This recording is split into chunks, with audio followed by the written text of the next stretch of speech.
So, 2024. This was a rough year for a lot of people, but for me especially. A lot of high highs and a lot of low lows. But hey, let's not talk about that. Let's just focus on all the games, movies, and shows that came out this year. Too bad most of them suck. Oh, also there's like a billion memes that died immediately. Besides Hawk Tuah, the joke no one thought was funny. The people pretended to act like it was funny, and were shocked when the person who made the joke capitalized on it. You guys dug your own freaking grave! This year sucks, so discuss it. Epic, cool, great. Poggers.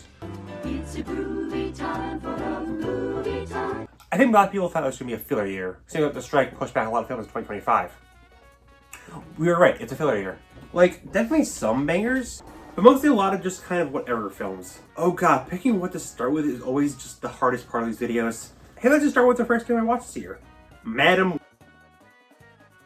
Okay, hot take, but this film is bad. Okay, you ever play a game and you get really far into a level, but you die right at the end, and now you have to replay the entire level over again, but it's just tedious since you saw everything already? Yeah, it's basically what this film feels like. Webb goes through a whole big vision, dies, and then goes back 5 minutes, she just does the whole scene over again, just changing the ending. Multiple times. You probably remove 40% of the movie if you just removed all the scenes and then just get repeated. Also, dude, I'm pretty sure these suits were bought at Party City. Dog, even the actors were telling you not to watch this film. What more could you say? I mean, it's not the only Sony Marvel movie. Venom 3. Going to hit with a Venom! Yeah, it's bad. They have this weird plot of Venom being unable to fully form, because then a monster would be able to track them. Because animating Venom is expensive. But it's got a boogie with a Walgreens lady. Listen, the fact I realize these films are freaking stupid. Venom Horse. I love Venom Horse. I think we can stop these films now.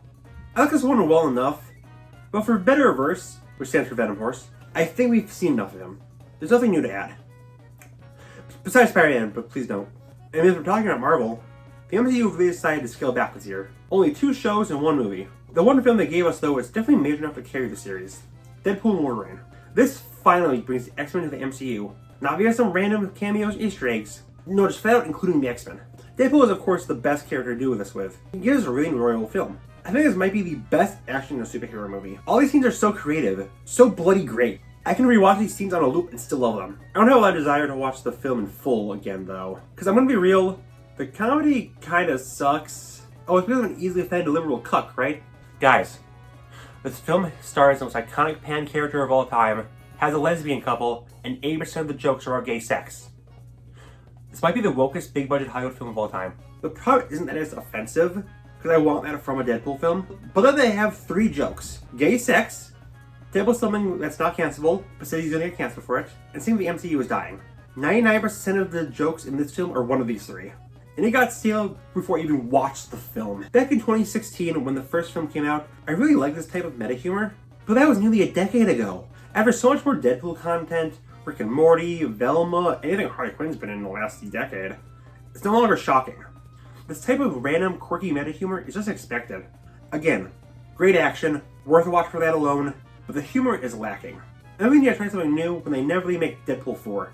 I know that's why whenever I do one of these whole big everything I watched in the year video, I start with some random silly garbage before immediately transitioning to a more prestigious film. And I'm gonna do the same thing here. Despicable Me 4 really shows that this series is not autopilot. There's 4 separate plots in this movie, all could be their own films, but all kind of into one with no real focus. Everything just kind of happens. They're superhero minions, even though the second Minions film already did that. And these guys could be written down entirely, and nothing would change. Hot take, I think there's added to make toys. This film did do something major though. They confirmed that Gru had sex! What?! The fully grown adult man who married for 3 years and the universe had sex?! What?! Guys, just because you're an adult who will never have sex, doesn't mean this other adult having it is weird. Oh, but Double Life and the cover of Everyone Wants to Rule the World are bangers, so never mind, the film rocks actually. Mood Whiplash. Monkey Man is a very good film about boxing. And Monkey Mask. A bit of a slow burn, but I did enjoy it. What, do you think I'm gonna write a novel for this? No, dog, I only do that for Venom and Minions. Similarly, Boy Kills World is another grounded action film about a man who can't speak. That part is kind of ruined by him having an internal dialogue, which is an absolute yapper. Fired by H. John Benjamin, the voice of Fred the Giant Scorpion, and not much else to note. This gives the film a very unique style, being a mix of hardcore brutal action and dark humor, making it a really fun time. If you want the best action film of the year, that's The Fall Guy. But how about that in my video looking over suggestions from friends? So go watch that. But yeah, it's definitely a banger. Check it out. Also watch my Kung Fu Panda video for my thoughts on the fourth film, which overall, I think it's a bit too much hate, but it's definitely a disappointing film that shafts a lot of what I like about the original trilogy. Also, I should talk about the other DreamWorks movie. But I'll save that for later, so instead I'm going to talk about the one you don't care about. Orion in the Dark is a fantastic pilot for a TV show. There's just one problem. It's a standalone movie. Most of the film is Dark showing Orion these different entities that can control different concepts, and that's cool. But that means that a good chunk of this film is just a massive exposition dump that really could have been said in like 5 minutes. It was interesting, but we don't really get to explore it, so what's the point? Completely missable film. It's got good ideas, but it doesn't really do anything with it. Oh, and then there's that other DreamWorks film this year. I was really excited for this film. I love the original Megamind. And of course, I was demanding a sequel. But when I found out it's apparently the worst film ever, I got even more excited. Because that's fun. Then I watched it, and yeah, it's bad, but like, really? This is the thing you guys got all up in arms over? This is the most vanilla, bad, cute film of all time. Completely paid by numbers. A few lame jokes, stiff animation that makes sense since it's a TV movie. Characters aren't likable, they aren't the worst. Like, really, if this is the worst thing you've ever seen, watch more movies. Obviously, it's not good, but I feel like if DreamWorks played their cards right and treated this as just a random throwaway streaming film on a lower budget, not a grand return of a cult classic, I think most people are just kind of shrug and move on. But they didn't do that, so now it's apparently the worst film of all time. God, I want an actual bad movie about something I watched as a kid. And live! Okay, yeah, this is called the Band-Aid now. Worst film of the year. Hail from the Purple Crayon. Listen, honestly the story just doesn't fit a feature-length narrative, and it would have been better animated. I'll give him this.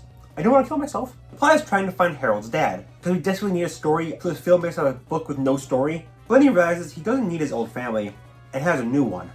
The exact same plot as a different film Zachary Levi was in. And he's followed around by 2 drawings he made, but they're just generic looking humans instead of animals they originally were.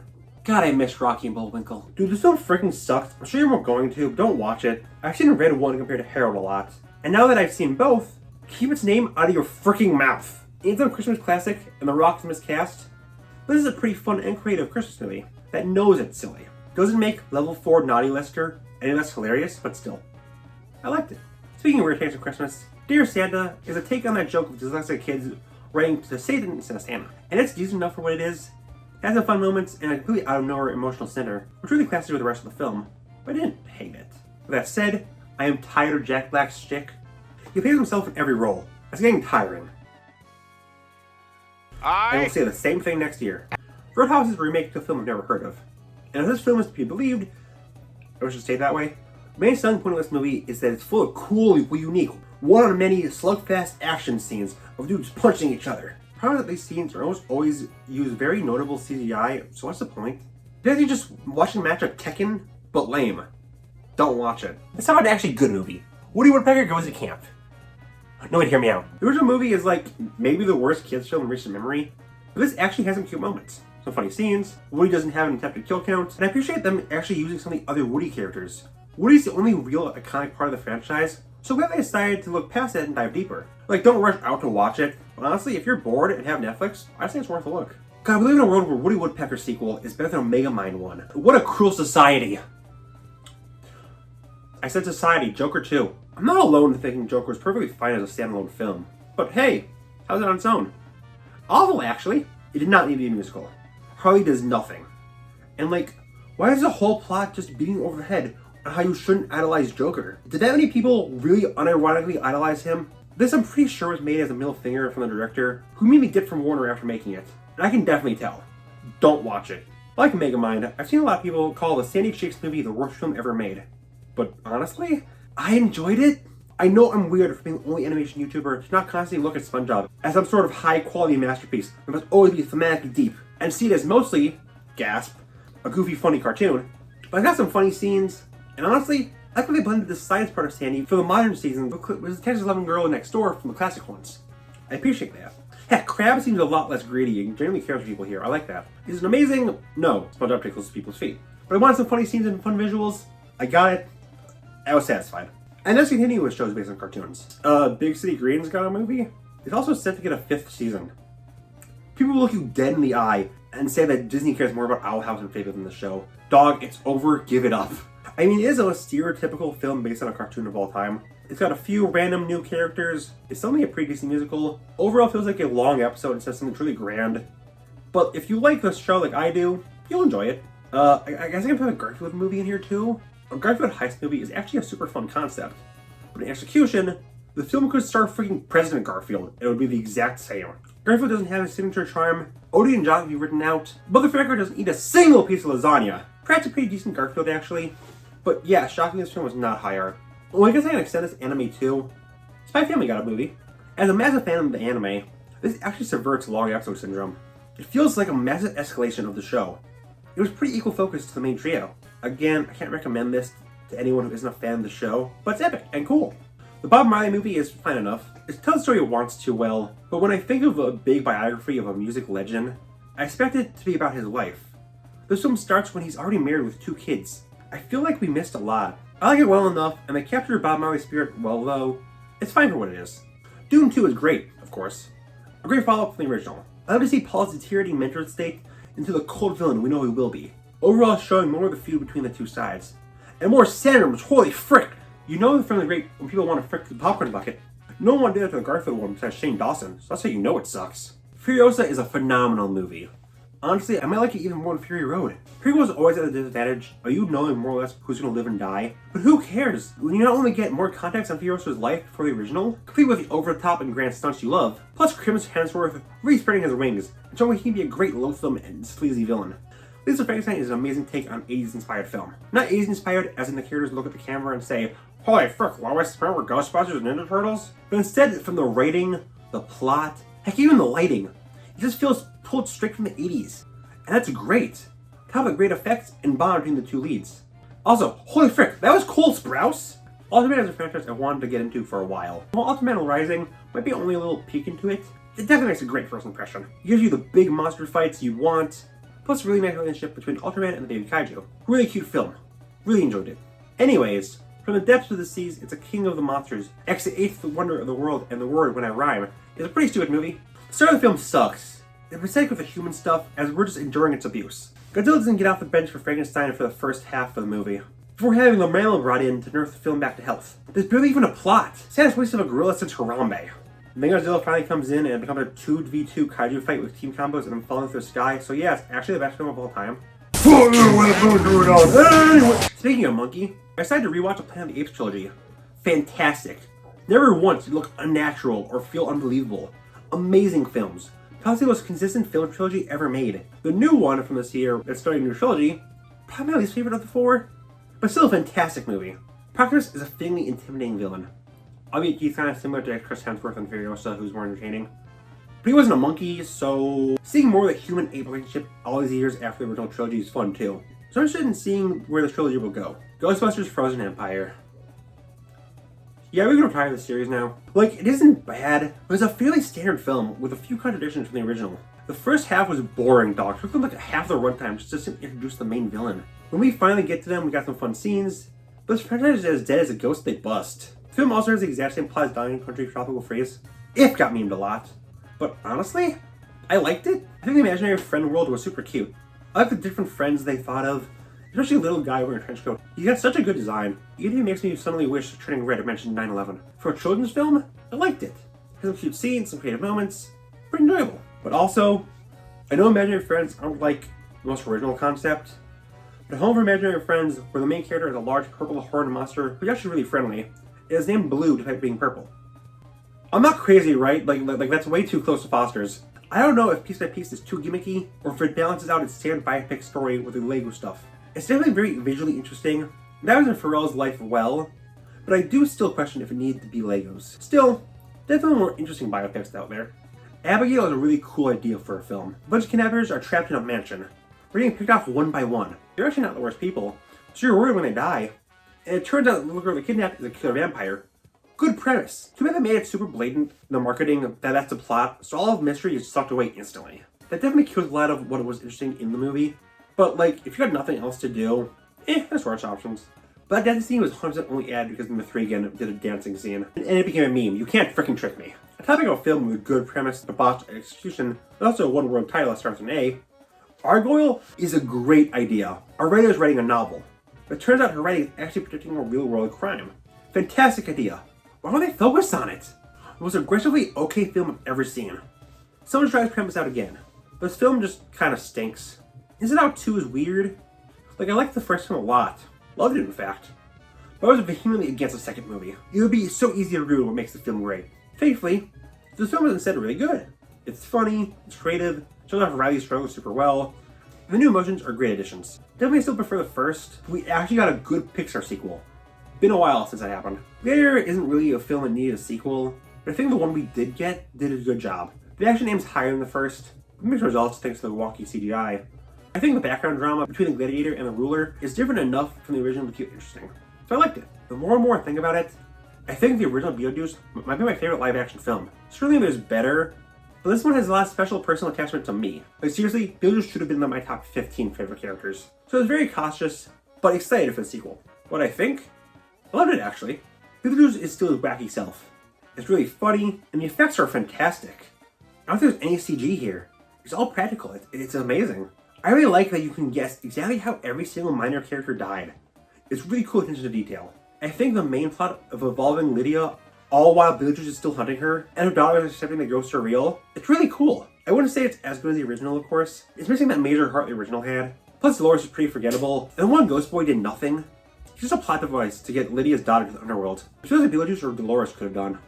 But still, very satisfying sequel to a film I loved. Bad Boys Ride or Die is, in fact, a Bad Boys movie. If you like these films and these actors and want to see them do more action stuff, yeah, it doesn't find enough. Alien Romulus was better than most Alien films, I'd say. Maybe it's obviously worse than the first two. I'm the first AVP, my beloved. But I'd still put it above the rest, I think.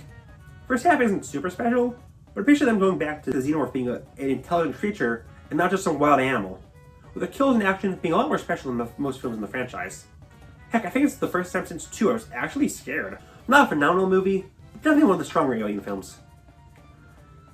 Take out, however, no one's competition. And to end it off, let's look at my 2 favorite films of the year. Also robots. The Wild Robot and Transformers 1. While I prefer a few other DreamWorks films, I think objectively, Wild Robot is the best of their catalog. I think it's most grand, with this whole big world and all the action and everything. But also, it's pretty simple. Most of the film is just Roz trying to raise a duck and learn about animals. But they introduce this higher scale things naturally. Also, it's funny. That joke about the possum kid dying? Pretty epic.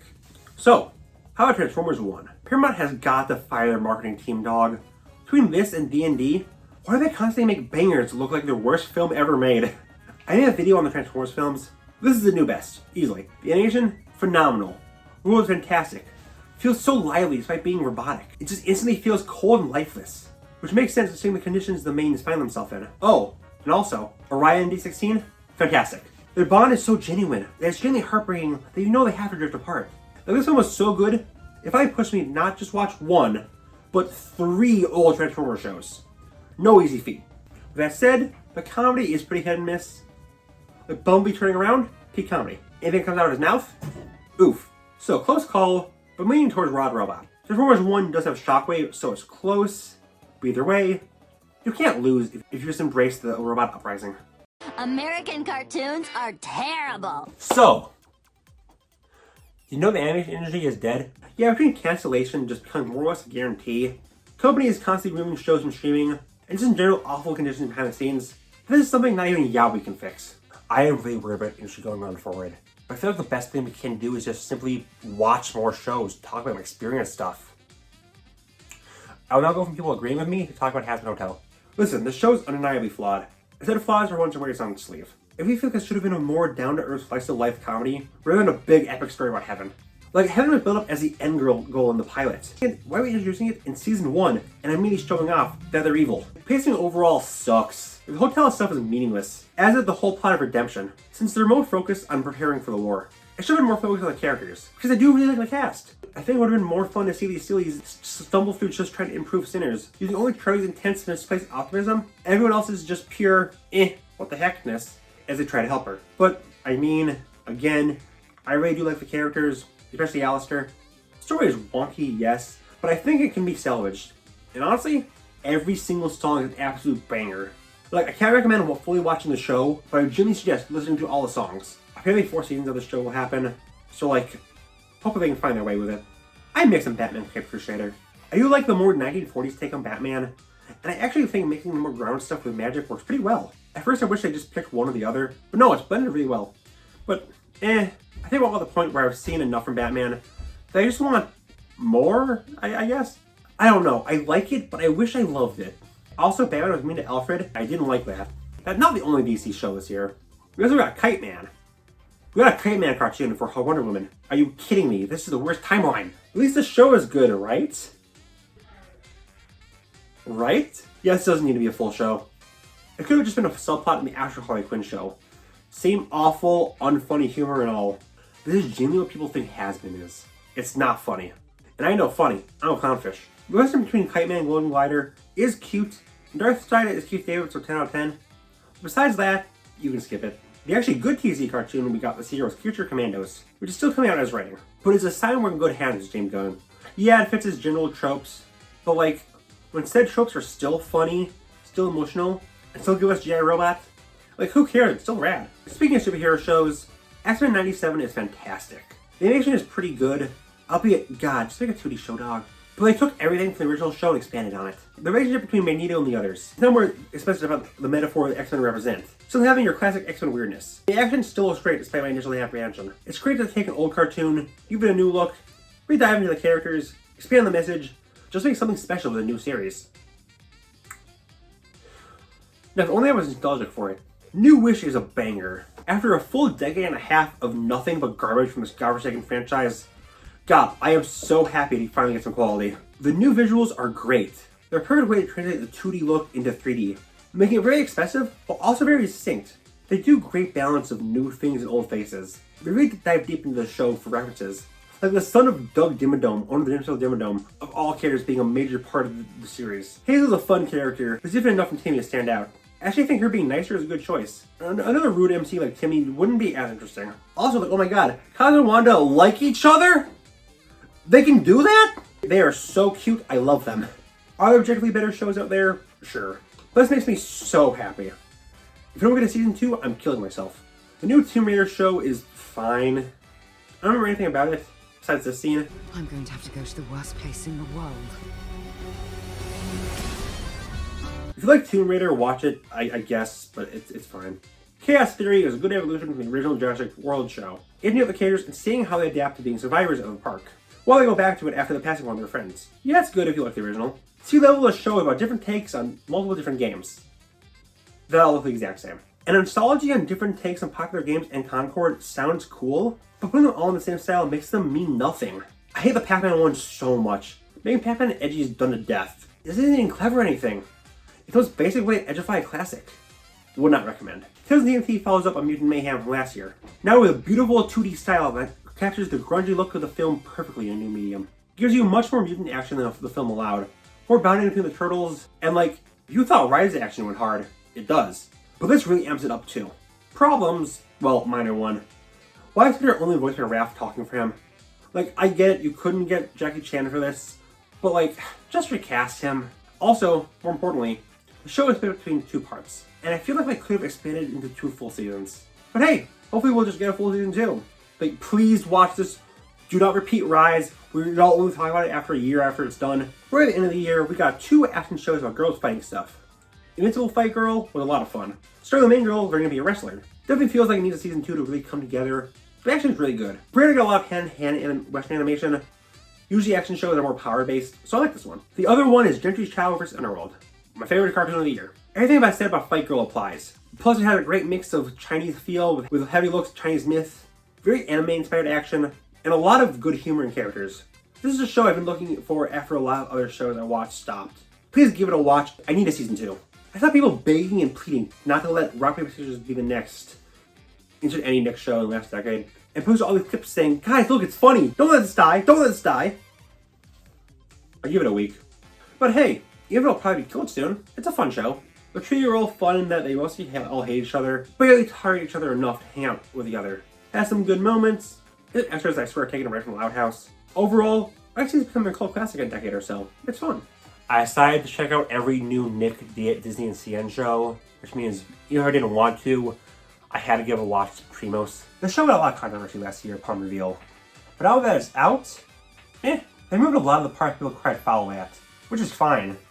But like, you still got what's just Disney's Loud House. I still don't remember any of the plots, even the basic personality traits of the cast. Yeah, it's pretty whatever show. I will say though, it's another musical show. And while I'm a little tired of our 6th musical Disney show in a row, some of these songs are like, actually really good. Like, they all try different musical styles instead of sticking to the standard pop feel most other Disney shows do. And like, there's this theatrical thriller villain song, and like, it's an unironic bop. Go listen to that song, skip the show. So that's for all the regional shows I watched this year, and before we move on to the new seasons of the shows that came out from previous years, I want to talk about something that's not a cartoon, but is still related enough. And that would be this thing right here. Since Gravity Falls is my favorite show, maybe kinda, I was really excited for Book of Bill. I got the special edition day one. What do I think? I absolutely adore it, dog. This recaptured the magic from the show perfectly. The same quirky humor, the art is spot on with noticeable improvements, although with a lot of different styles. The interactivity works amazingly, and at times, I thought this was a pre-written book, and Bill wasn't actually directly talking straight to me. It would have been easy to lean all the way into the whole Bill's just a jokey fourth wall breaker thing, but they keep his cosmic horror side, all showing how absolutely evil he is, answering so many questions while giving us more. That's easily the best part of this book. It, and what I made to tie into it, really revived the fandom, giving us more things to speculate and discuss and meme on, and a really, really bad ship, and just...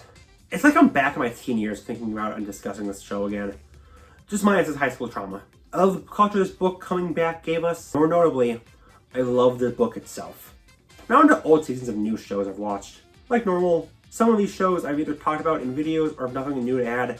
Dragon Prince, Jellystone, and Bad Batch fall here. As for the ones I can discuss deeper, there's a few shows in 2023 that were shockingly more canceled. First is Moon Girl Season 2. I joked in my 2023 recap that this is a pretty popular show that people pretend was super ignored.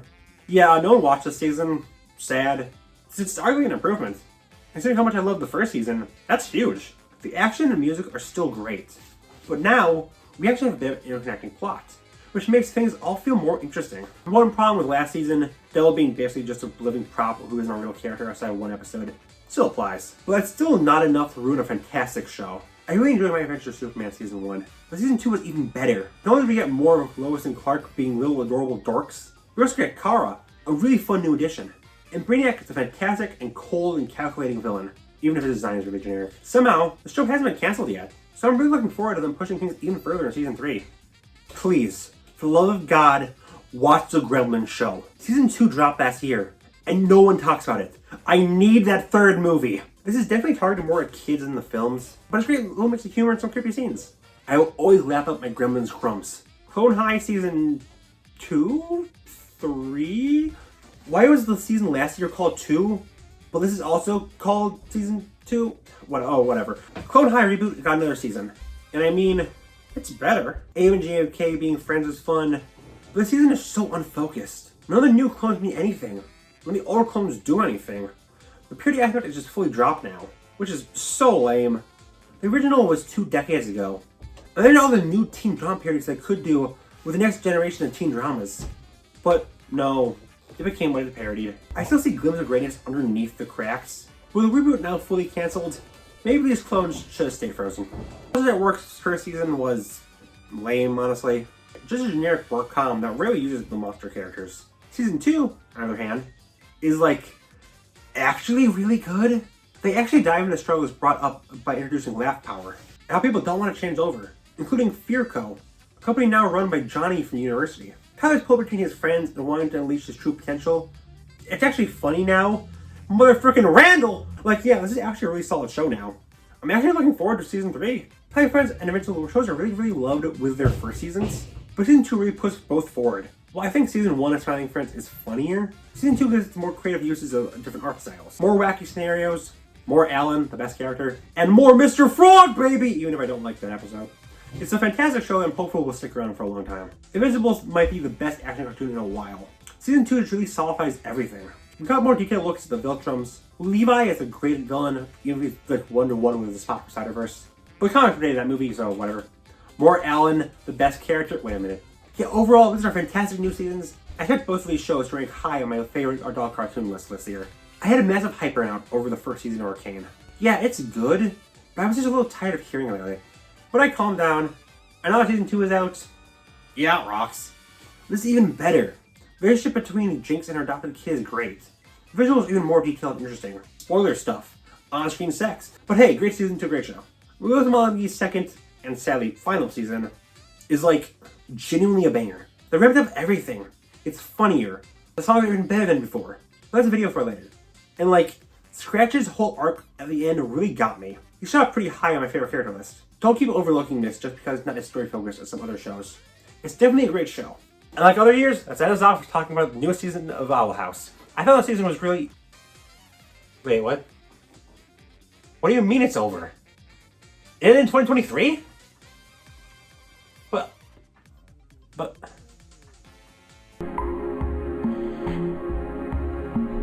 Anime that though, yeah, I'm anime swag. Anime was pretty good this year. Not only was new stuff people talking about, it's also mostly pretty good. 3 shows up for grabs for the big anime of the year. My Dear Friend Nokotan, Delicious in Dungeon, and Dandan. I won't discuss Delicious too much. I already covered it in my Netflix show ranking. It's really fun. The main game is a lot of fun. In terms of my daughter, Izutumi, I like how much I dive into the recipes they make. Giving very detailed rundowns on these non-existent meals. Nokotan is freaking insane. Pure comedies tend not to work with me when it comes to anime. This is a major exception. Possibly the funniest show of the year. Just seeing Nokotan as this physical god among men that bends reality to her whim as everyone else is powerless to stop her, S tier. If only I didn't have a one annoying running gag of the one girl trying to fuck her sister. Why is that there? Why is this so common in anime? That said, shout out to this for reviving the open season fandom. Dandadan is really enjoyable and a show I love. But I also can't fully recommend it to most people. And much as I love the main 2, it's very, very anime. Derogatory. I can't dive into it because of YouTube guidelines, but yeah. Some of that is funny though. Her granny is a cat?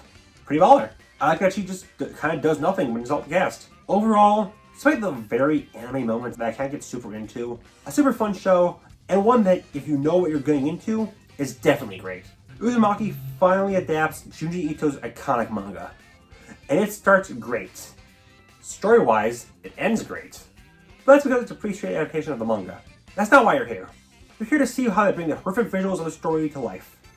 Horrific is a good word for this. Yeah, while episode 1 looks great, there's an immediate drop in animation quality, and it's very noticeable. It's a short series, so like, I guess it doesn't hurt to watch it, but at that point, just read the manga. A Sign of Affection could be summed up as a much lighter take on Silent Voice. It's a cute, fluffy little slice-of-life erotic anime about a guy trying to learn sign language to connect with it and help a new girl, and they later start dating.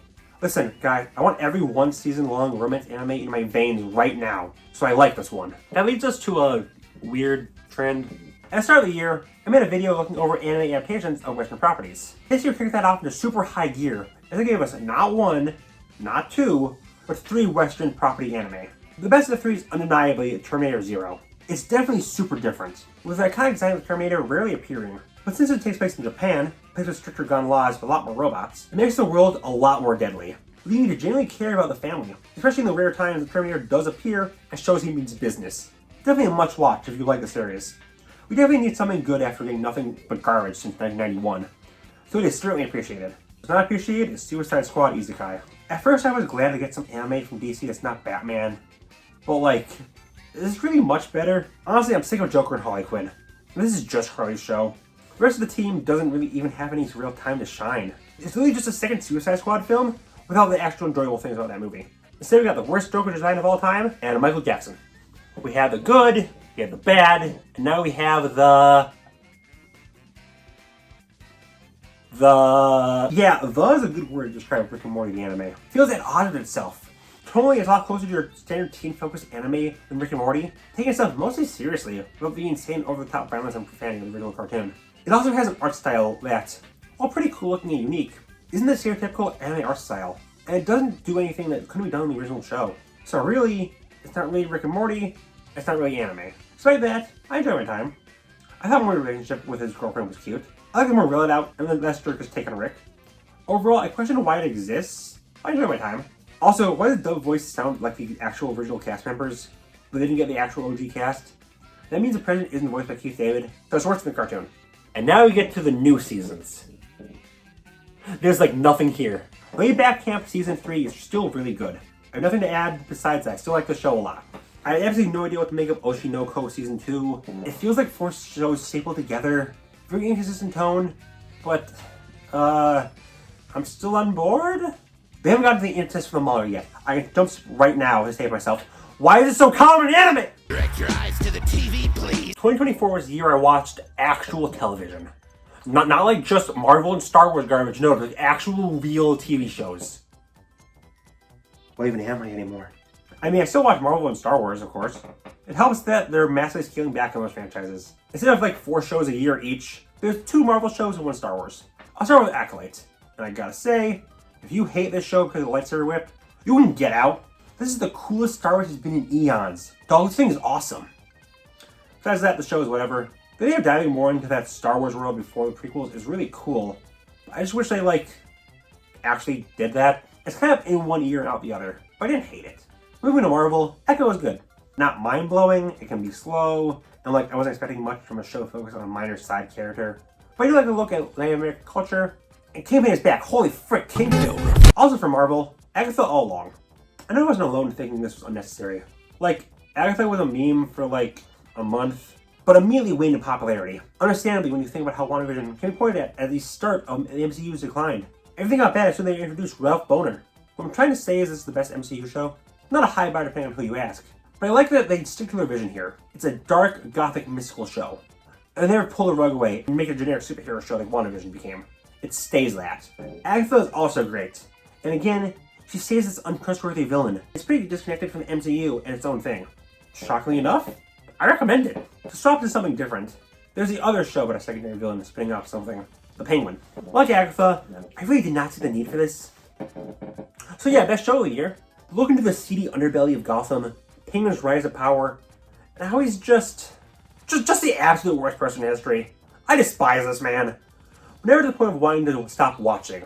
Fantastic show. So yeah, 0 out of 10, Oz Cobb is infinitely stupider than Oswald Cobblepot. Shogun isn't usually my type of thing, but it was fun enough. I thought most of it was actually in Japanese, that's cool. Yeah. Bazinga. Finally got that Avatar TV series out after it was confirmed like 5 years ago, Jesus. The internet was outraged. Every single decision that was announced was torn to shreds, and completely missing the point of the original. Then it came out and people immediately realized, oh yeah, we don't gotta watch this. And no one really discussed it. I appreciate them adding new things to it. And unlike a Shyamalan movie, it's pretty in tone with the cartoon. It keeps the lighter moments, but it's like, largely just the same as the cartoon.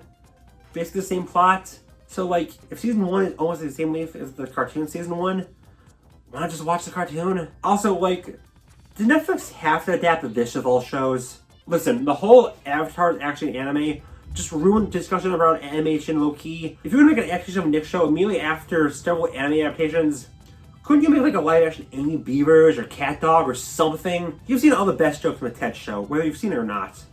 It's basically a modern-day Breaking Bad, but like, you know, more culturally significant.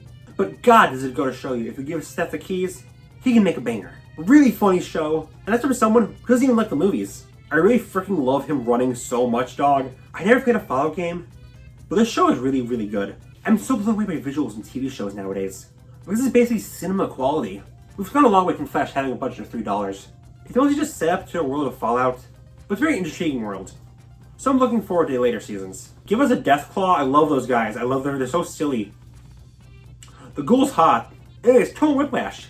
Quiet on set, shed some light into the hidden darker secrets of some Nick sitcoms. Granted, I've known about Dan Schneider for years. Honestly, it's kind of open secret online. This has kind of made it mainstream, which is good. Overall, I appreciate the spotlight on an important issue, though it sucks that they apparently had to lie to get some people to get them to interview. That was a massive downer. Let's get started by talking about Knuckles. In retrospect, yeah, of course Knuckles Berry appears in the show.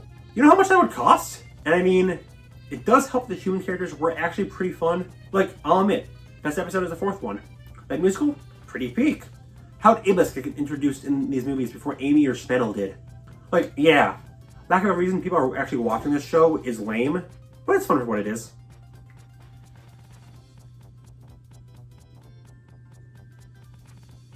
The flames! Well, you see, it's a gamer pad. Not many girls come in here because I get friend zoned so frequently. This year, I promise to get at least 50% through at least 2 games, I promise.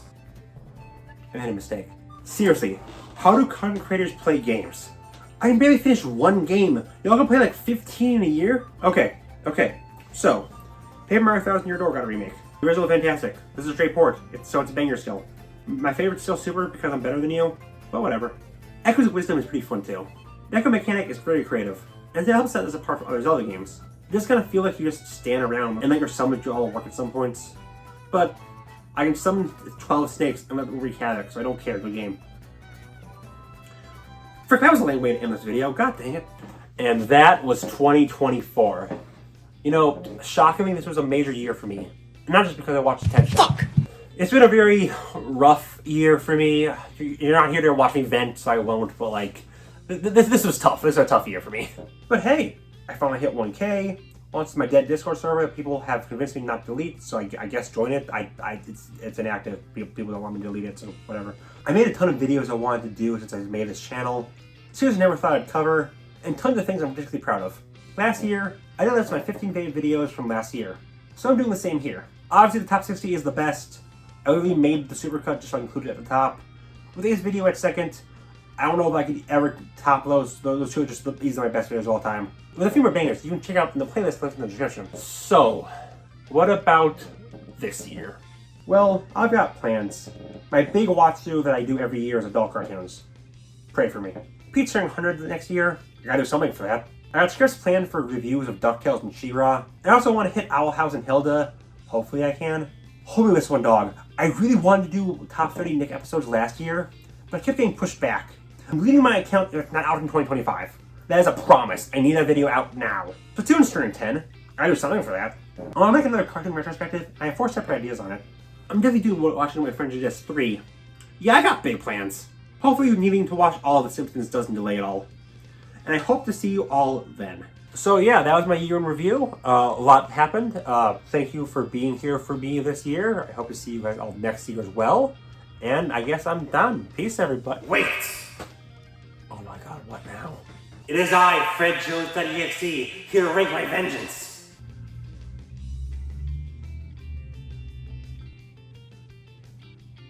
I'm not dealing with this King Boo, kill this guy. Wait, what?